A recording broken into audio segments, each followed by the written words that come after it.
Donald Trump के अमेरिकी सदर बनने के बाद एक बार फिर ये बहस शुरू हो गई है कि पाकिस्तान के लिए क्या अच्छा और क्या बुरा हो सकता है, क्योंकि कहा यही जाता है कि जब भी अमेरिका में नई हुकूमत बनती है उनकी पॉलिसी आमतौर पर यकसां रहती है, लेकिन फिर भी एक उम्मीद बन जाती है कि अगर सुपर पावर में आने वाली नई हुकूमत उनके लिए अच्छा और दोस्ताना माहौल पैदा कर ले तो बहुत अच्छा हो जाएगा। अब ट्रंप की फतह के बाद पाकिस्तान भी यही चाहेगा कि अमेरिका के साथ ताल्लुकात इतने बेहतर हो जाएं कि दुनिया भर के सरमायाकार अमेरिका के कहने पर पाकिस्तान का रुख करें ताकि पाकिस्तान बहरान से निकल सके।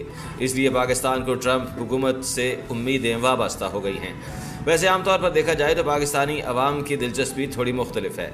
यहाँ लोग हमेशा की तरह तवक्कुआत कर रहे हैं कि डोनाल्ड ट्रंप आए तो एक ख़ास नज़रिया रखने वालों को फ़ायदा होगा, लेकिन कहीं ऐसा ना हो कि नताइज अक्सरियती तवक्कुआत के बरखिलाफ हों।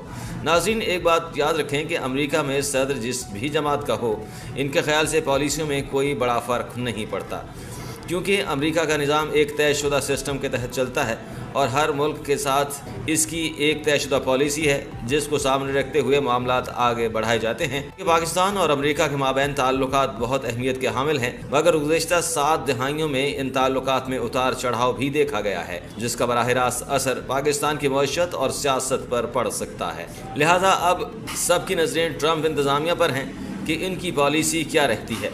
क्या ट्रंप इसमें कोई तब्दीली लाते हैं या फिर मामलात वैसे ही चलते रहेंगे।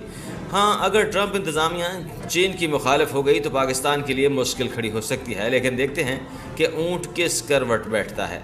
वैसे अक्सरियत को तो उम्मीद अच्छे की ही है।